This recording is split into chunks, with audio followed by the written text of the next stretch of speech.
Assalamualaikum. Halo anak-anak pintar. Apa kabar kalian hari ini? Alhamdulillah, luar biasa, selalu ceria. Pak Warta kembali menjumpai kalian di video pembelajaran secara online. Bagi kalian yang belum subscribe, jangan lupa tekan dulu tombol subscribe-nya. Kalian juga bisa tekan tombol like jika merasa video ini sangat bermanfaat.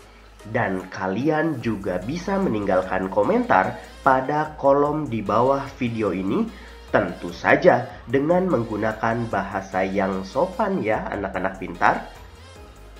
Untuk memulai materi pelajaran kita hari ini, marilah kita berdoa bersama menurut agama dan kepercayaan masing-masing. Berdoa dipersilakan.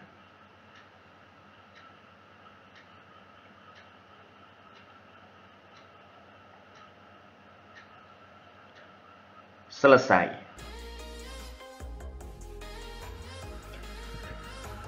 Anak-anak pintar, apakah kalian sudah punya cita-cita? Kalau sudah, apa cita-cita kalian tersebut? Silahkan jawab di kolom komentar ya anak-anak pintar. Tahukah kalian kalau kegiatan kita sehari-hari bisa berpengaruh terhadap tercapainya cita-cita itu? Selain itu, hobi atau kegemaran kalian juga ternyata berpengaruh besar terhadap cita-cita kalian. Kita ambil contoh. Seseorang yang bercita-cita menjadi pelukis, pasti dia memiliki hobi menggambar atau juga mewarnai. Di sekolah juga pasti dia menyukai pelajaran menggambar. Namun, terkadang kita akan mengalami hambatan atau kesulitan dalam mewujudkan cita-cita tersebut. Salah satunya, pada saat awal-awal berlatih, pasti kita akan mengalami kesulitan untuk menggambar dengan rapi dan bagus. Namun, kesulitan tersebut tidak akan ada artinya jika kita terus berlatih. Sekarang kita ambil contoh lain. Seseorang yang memiliki cita-cita untuk menjadi seorang perancang busana atau desainer, dia pasti memiliki hobi untuk menggambar rancangan busana. Dia pasti suka menggambar baju. Dia juga akan belajar menjahit sebagai keterampilan yang mendukung cita-cita tersebut. Pada saat di sekolah, dia pasti menyukai pelajaran menggambar. Hambatan atau kesulitan pun tentunya akan datang menghadang. Salah satunya adalah kesulitan dalam menggambar bentuk manusia sebagai model.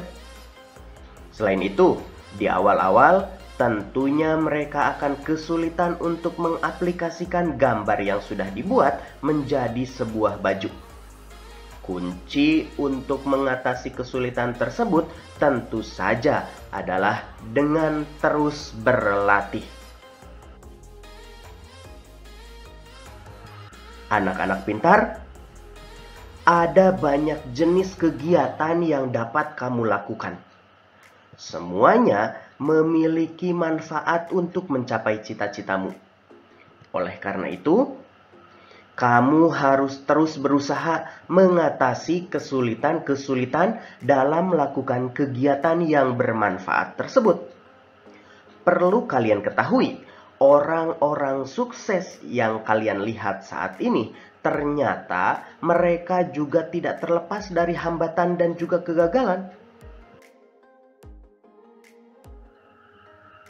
Sekarang, mari kita baca bersama-sama teks berikut mengenai kisah sukses mengatasi kegagalan. Yang pertama ada kisah dari seorang Michael Jordan, yaitu pemain basket dunia. Saat duduk di bangku SMA, Michael pernah gagal masuk tim basket sekolahnya. Ia dianggap tidak cukup tinggi untuk memenuhi persyaratan masuk tim kebanggaannya. Dengan usaha yang keras, ia terus berlatih dan berlatih. Pada saat menjadi pemain basket kelas dunia pun, ia banyak mengalami kegagalan. Ini pengakuannya. Sepanjang karir saya, lebih dari 9.000 tembakan saya meleset. Saya pernah kalah dalam 300 pertandingan. Paling tidak 26 kali saya dipercaya untuk melakukan tembakan penentu kemenangan. Dan saya gagal. Saya telah berkali-kali mengalami kegagalan. Tetapi karena kegagalan itulah saya berhasil. Selanjutnya, ada kisah dari penemu bola lampu listrik, yaitu Thomas Alva Edison. Semasa sekolah, ia pernah dikeluarkan dari sekolahnya karena dianggap tidak dapat mengikuti pelajaran di sekolah. Thomas kecil bermasalah dengan pendengarannya. Ia harus berusaha lebih keras dari teman-temannya yang lain dengan belajar sendiri di rumah dan membantu ibunya yang miskin. Dengan belajar sendiri di rumah, Thomas membaca banyak buku yang memacunya melakukan berbagai macam percobaan di bidang sains. Beribu kali ia gagal. 2.000 kali ia mencoba kembali. Ia tak pernah menyerah. Kegigihannya berbuah manis, sehingga kita dapat menikmati terangnya lampu pijar ciptaannya. Dapatkah kamu bayangkan jika ia menyerah? Thomas menceritakan rahasia keberhasilannya. Jika saya ditanya apakah yang dapat membuat seseorang berhasil dalam hidupnya, jawaban saya sama. Orang itu harus terus menambah kegagalannya. Jika kamu takut gagal, kamu tidak berani mencoba dan berusaha. Setelah kalian membaca kisah tadi, sekarang saatnya kalian mengerjakan tugas. Jawablah pertanyaan-pertanyaan berikut ini dengan tepat. Nomor 1. Apakah mimpi Michael Jordan dan Thomas Alva Edison? Yang kedua, kegiatan apa saja yang senang dilakukan oleh keduanya? Ketiga, tantangan apa saja yang dihadapi Michael Jordan dan Thomas Alva Edison untuk meraih mimpinya? Yang keempat, bagaimana cara mereka menghadapi kegagalan?